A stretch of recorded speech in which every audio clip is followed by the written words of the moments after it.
할렐루야. 이 새벽에도 주님 앞에 나가시는 성도님들을 환영하며 축복합니다. 이제 우리 다같이 사도신경으로 신앙 고백하시겠습니다. 나는 전능하신 아버지 하나님 천지의 창조주를 믿습니다. 나는 그의 유일하신 아들 우리 주 예수 그리스도를 믿습니다. 그는 성령으로 잉태되어 동정녀 마리아에게서 나시고 본디오 빌라도에게 고난을 받아 십자가에 못 박혀 죽으시고 장사된 지 사흘 만에 죽은 자 가운데서 다시 살아나셨으며 하늘에 오르시어 전능하신 아버지 하나님 우편에 앉아 계시다가 거기로부터 살아있는 자와 죽은 자를 심판하러 오십니다. 나는 성령을 믿으며 거룩한 공교회와 성도의 교제와 죄를 용서받는 것과 몸의 부활과 영생을 믿습니다. 아멘. 찬송가 524장 찬양드리겠습니다. 524장입니다.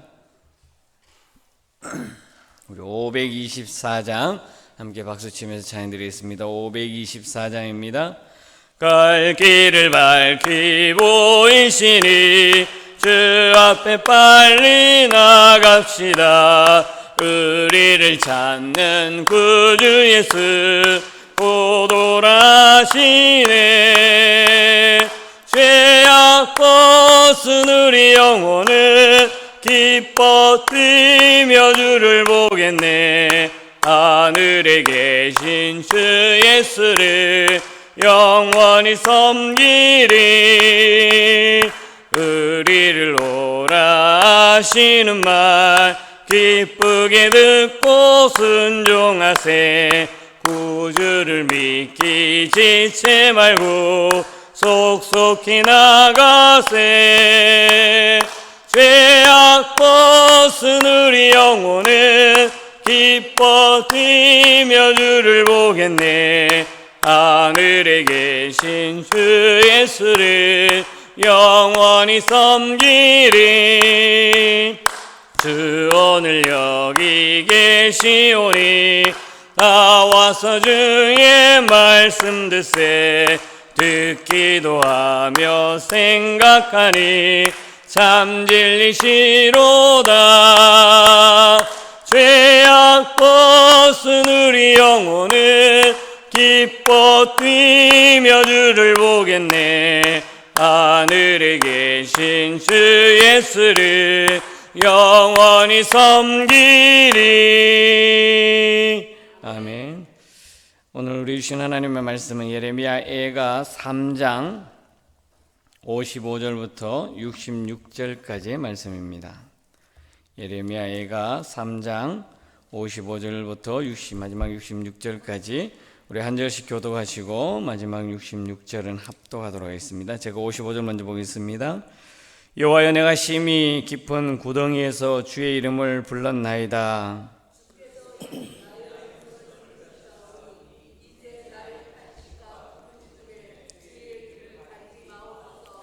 내가 주께 아랫날에 주께서 내게 가까이 하여 이르시되 두려워하지 말라 하셨나이다.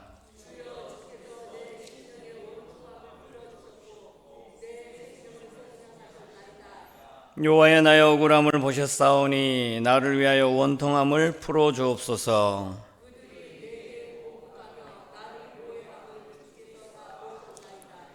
여호와여, 그들이 나를 비방하며 나를 모해하는 모든 것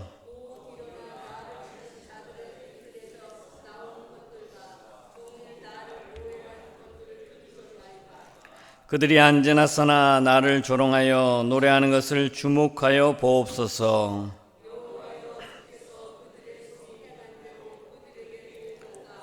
그들에게 거만한 마음을 주시고 그들에게 저주를 내리소서. 주께서 진노로 그들을 뒤쫓으사 여호와 하늘 아래에서 멸하소서. 아멘. 할렐루야. 오늘 하루도 주님 주신 은혜와 평강을 누리는 귀하고 복된 하루가 될 수 있기를 바라겠습니다. 우리가 지금 새벽마다 묵상하며 나누는 이 예레미야 예가, 이 예가는 고난과 슬픔 속에서도 하나님의 구원을 갈망하는 기도의 책이라고 할 수 있습니다. 특별히 예레미야가 하나님 앞에 기도하며 간구하는 그 시적인 표현으로 계속해서 하나님께 기도로 아뢰는 모습을 보게 되죠. 특히 오늘 본문에서 보게 되면 우리는 깊은 고통과 절망 속에서 그 아픔 가운데서도 하나님을 찾는 한 사람의 기도가 계속 이어지는 것을 볼 수 있습니다. 특별히 어두운 곳에서 그 기도를 들으시는 하나님의 모습을 통해서 우리가 자비롭고 은혜롭고 사랑이 많으신 그 하나님의 사랑과 구원의 능력을 깨달을 수가 있는 것이죠. 그 모습을 보게 되면 가장 먼저는 어떤 모습이냐면 예레미야가 하나님 앞에 고백하는 것이 이겁니다. 깊은 구덩이 속에서 부르짖는 기도를 드리게 되는 것을 보게 되죠. 우리 55절과 56절의 말씀을 보게 되면 이렇습니다. 여호와여, 내가 심히 깊은 구덩이에서 주의 이름을 불렀나이다. 이렇게 고백합니다. 힘들고 어려운 상황 속에서도 심지어 깊은 구덩이라고 표현을 하고 있습니다. 이처럼 애통해하고 있는 이 선지자 예레미야, 하나님 앞에 간구하는 그 모습, 구덩이 속에서 자기 자신의 모습이 너무나 안타깝고 또 깊은 절망과 그 고통의 상황 속에서도 하나님의 이름을 부르고 있다라는 것이죠.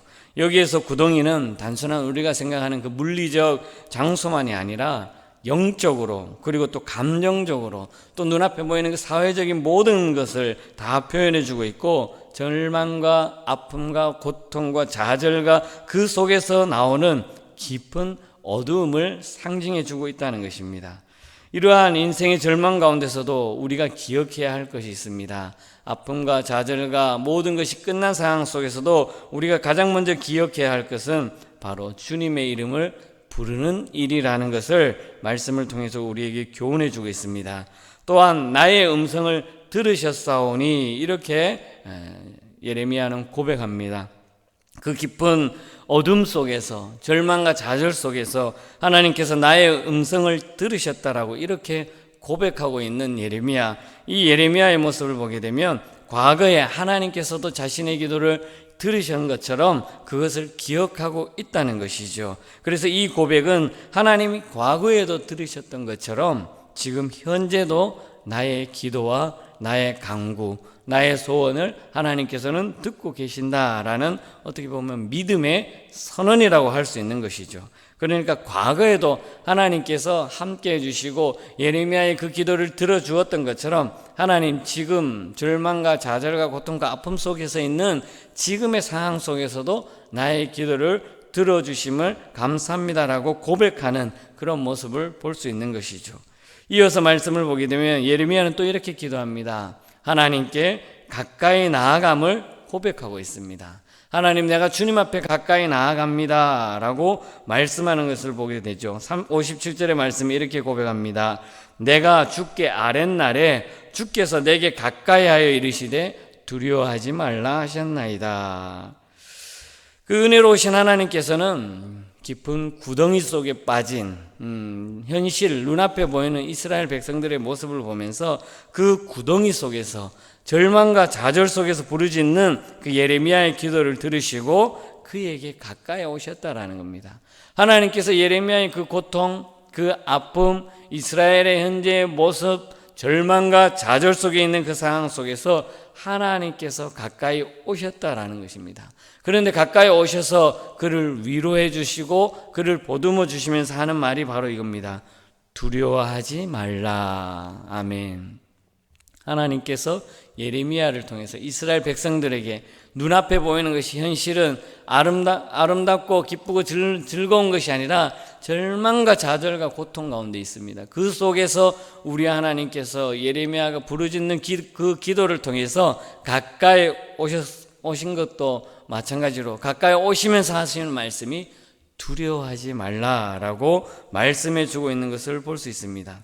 이 말씀은 하나님께서 우리를 향한 신실하신 보호와 또 하나님께서 인도해 주신다는 그 약속을 말씀해 주고 있습니다. 그 약속의 말씀을 표현해 주고 있는 것이 바로 두려워하지 말라, 이렇게 음성의 메시지를 전해주고 있는 것입니다.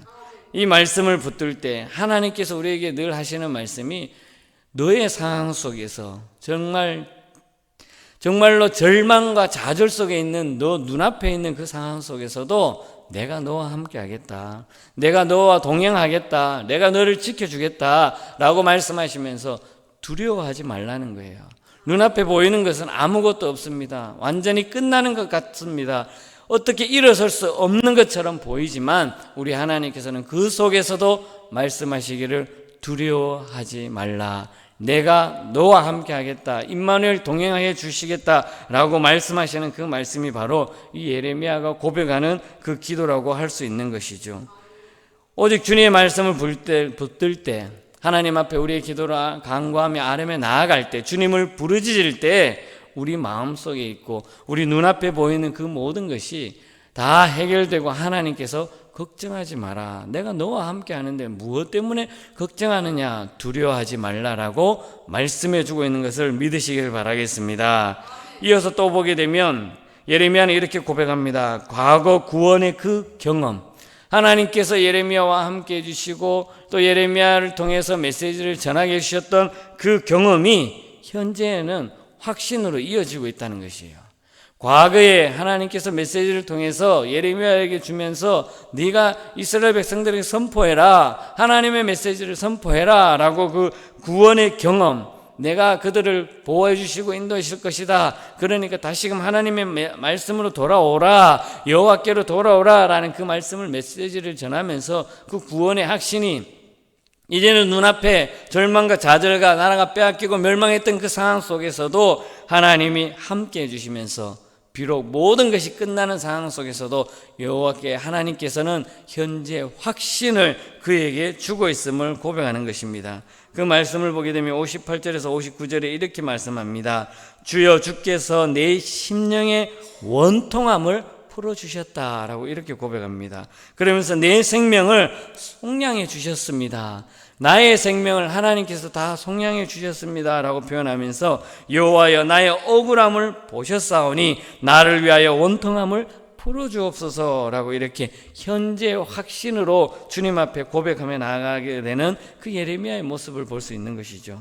예레미야는 하나님의 구원의 은혜를 기억하고 있습니다. 자신의 억울함을 풀어주셨고 생명을 구원해 주셨다라고 이렇게 고백하면서 하나님, 나의 원통함을 풀어주옵소서, 나의 억울함을 보셨지 않습니까? 라고 고백하며 나아가는 것을 보게 되는 거죠. 이처럼 예레미야의 이 고백은 우리의 삶 가운데서도 마찬가지입니다. 힘들고 어렵고 고통과 억울함을 아시고 그에 따라서 하나님 정의로운 심판을 행하실 것을 내가 믿습니다. 나의 그 아픔과 원통함, 억울함, 그 모든 것을 주님께서 다 아시지 않습니까? 라고 하나님 앞에 아뢰며 나아가는 예레미야의 모습을 볼 수 있는 것이죠. 하나님은 공의로 악한 자들을 심판하실 것이다. 비록 하나님께서 그들을 통해서 우리를 멸망시키고 우리를 포로로 끌려갔지만 하나님께서는 또 정의와 공의를 행하여 주실 것이다 라는 것을 선언하며 확신하며 고백해 나아가는 것을 봅니다. 마지막으로 보게 되면 원수에 대한 심판과 더불어서 이제 궁극적으로 승리할 수 있다라는 소망을 고백하며 기도드리는 모습을 보게 되죠. 64절에서 65절, 66절의 말씀을 보게 되면 하나님 여호와께서, 주께서 그들의 손이 행한 대로 그들에게 보응하여 주옵소서라고 고백하면서 그들의 거만한 마음을 보시고 하나님 그들에게도 저주를 내려 주시옵소서라고 이렇게 고백하며 나아가는 예레미야의 모습을 보게 됩니다. 예레미야의 이런 고백은 어떤 고백입니까? 하나님 앞에 모든 것을 맡깁니다. 비록 거대한 민족이 우리를 멸망시키고 우리를 포로로 다 끌려갔지만 하나님 그들에게도 보응하여 주시옵소서라고 하면서 그들의 그 거만한 마음을 한번 봐주십시오. 그리고 그들에게 하나님께서 내리는 심판의 저주를 내려주시옵소서라고 고백하는 것입니다. 그런데 이 고백이 어떻게 보면 인간적인 모습으로서, 아니 저 거대한 민족이 우리를 멸망시키고 우리를 다 포로로 끌려갔으니까 하나님 복수해 주세요.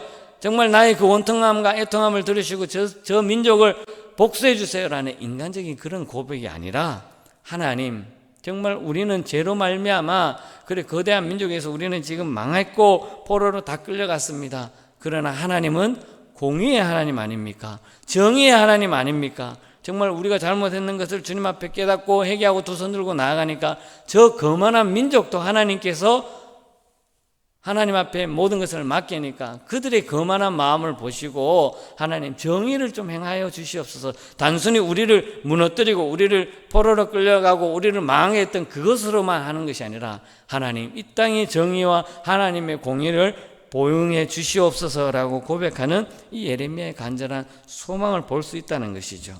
하나님께서는 하나님의 그 정의, 공의, 완전한 하나님의 뜻을 이루어 달라는 겁니다. 저 민족이 나를 멸망시켰으니까 하나님 복수해 주시옵소서, 이게 아니라, 이런 모습이 아니라 하나님의 공의와 하나님의 정의로 말미암아 이 땅에서의 하나님의 뜻을 이루어 주시옵소서라고 이렇게 고백하며 나아가는 예레미야의 모습이라는 것이죠. 그렇게 간절히 하나님 아래는 그 하나님의 심판을 강구하는 것이죠. 하나님께서는 우주 만물을 통치하시고 하나님의 주권자가 되심을 고백하며 나아가는 것입니다. 우리가 벌받는 것, 우리가 심판을 받는 것은 당연히 우리의 죄 때문에, 우리의 잘못된 모습으로 하나님을 떠났던 이스라엘 백성들의 모습 때문에 당하는 고통과 아픔과 고난이지만, 하나님 저 민족은 무엇입니까? 스스로 잘났다고 하나님을 외면해버리고 거만한 모습, 자만한 모습, 교만한 모습이 아니지 않습니까? 하나님 그러한 공의와 정의를 행하여 주시옵소서라고 모든 것을 하나님의 손에 맡기면서 그 모든 어려움을 하나님 지금의 어려움을 극복해 주시면서 하나님 정의를 행하여 주시옵소서라고 고백하는 이 예레미야의 모습을 볼 수 있다는 것이죠. 오늘 본문을 통해서 우리는 깊은 절망 속에서도 하나님 앞에 간절히 간구하며 나아가는 예레미야의 그 기도의 모습을 볼 수 있다는 것이죠. 구덩이 속에서도 하나님께서는 우리의 기도를 들으시고 또 그 우리의 기도를 들으시고 가까이 오셔서 두려워하지 말라라고 말씀해 주시는 그 말씀, 그리고 과거에도 우리를 구원해 주었듯이 지금 현재도 우리를 구원해 주신 그 구원의 확신을 가지고 나아가는 그 예레미야의 모습처럼 우리의 모습도 온전히 이전에도 나를 택해 주시고 지금도 나와 함께 해주시는 그 하나님 앞에 감사하며 기쁨으로 나아가는 우리의 삶이 될 줄 믿으시길 바라겠습니다. 그리고 그러한 고백을 통해서 하나님, 내가 정말 힘들고 어려울지라도 내 이 형편과 상황을 온전히 주님께 맡겨오니 하나님께서 모든 것을 책임져 주시고 공의의 하나님, 정의의 하나님께서 나의 모든 삶에 동행해 주시고 나의 모든 삶을 인도해 주시고 하나님의 구원의 모습을 나의 삶 속에 행하여 주시옵소서라고 간절히 고백하며 나아가는 우리의 모습이 되어야 한다라는 것을 믿으시길 바라겠습니다. 하나님께서는 우리의 모든 상황을 보시면서 그 너의 모든 상황을 나에게 한번 맡기라라고 말씀하고 있는 것입니다. 구덩이 속에서도 우리가 주님 앞에 부르짖을 때 하나님께서는 늘 그 힘들고 절망과 좌절 속에서도 가까이 오셔서 나와 함께함을 말씀해 주고 있는 것입니다. 이 믿음으로 나아가는 오늘 하루의 삶이 되고 우리 모든 인생의 삶이 될 수 있기를 주님의 이름으로 간절히 축복합니다. 기도드리겠습니다. 거룩하신 하나님 아버지, 참 감사합니다. 좌절과 절망과 고통의 아픔 속에서도 하나님 앞에 간절히 부르짖으며 나아갈 때, 구덩이 속에서도 하나님을 찾고 부르짖을 때 가까이 오셔서 하나님께서 말씀하시기를 두려워하지 말라라고 예레미야를 통해서 말씀하신 이 말씀을 하나님, 나의 말씀으로 믿고 세상을 향해 나아갑니다. 때론 내 앞에 놓여있는 것이 절망과 좌절과 고통과 아픔 가운데 있을지라도 그러함에도 불구하고 나를 구원해 주시고 은혜를 베풀어 주심을 감사합니다. 어떤 상황과 형편에서든지 그 모든 것을 하나님께 맡기고 온전히 부르짖으며 나아갈 수 있도록 인도해 주시고, 비록 절망과 좌절 속에서도 늘 베풀어 주신 그 하나님의 은혜, 구원의 그 모습, 확신을 가지고 감사하며 나아가는 믿음의 자녀들 되게 하여 주시옵소서. 하나님 아버지, 이 시간에도 주님 앞에 귀한 예물 드립니다. 신방감사 예물로 드린 우리 김성대한 집사님, 정수님 집사님을 기억하여 주시고 이 예물을 통해서 하나님의 영광이 가득 나타나게 하여 주시옵소서. 비록 절망과 좌절과 고통과 아픔 가운데 있을지라도 하나님께서 베풀어 주신 놀라운 은혜를 경험하게 해주시고 그 모습을 통해서 새 힘을 얻고 하나님께 영광과 기쁨으로 나아갈 수 있도록 인도하여 주시옵소서. 오늘 우리 삶 가운데서도 우리 성도들의 모든 삶을 하나님께서 눈동자같이 지켜주시고 언제나 하나님의 은혜 가운데 평안과 기쁨과 즐거움의 삶을 살아갈 수 있도록 역사하여 주시옵소서. 오늘도 임마누엘 동행해 주실 줄 믿사오며 예수님의 이름으로 기도드리옵나이다. 아멘. 하늘에 계신 우리 아버지의 이름을 거룩하게 하시며 아버지의 나라가 오게 하시며 아버지의 뜻이 하늘에서와 같이 땅에서도 이루어지게 하소서. 오늘 우리에게 일용할 양식을 주시고 우리가 우리에게 잘못한 사람을 용서해 준 것 같이 우리 죄를 용서해 주시고 우리를 시험에 빠지지 않게 하시고 악에서 구하소서. 나라와 권능과 영광이 영원히 아버지의 것입니다. 아멘.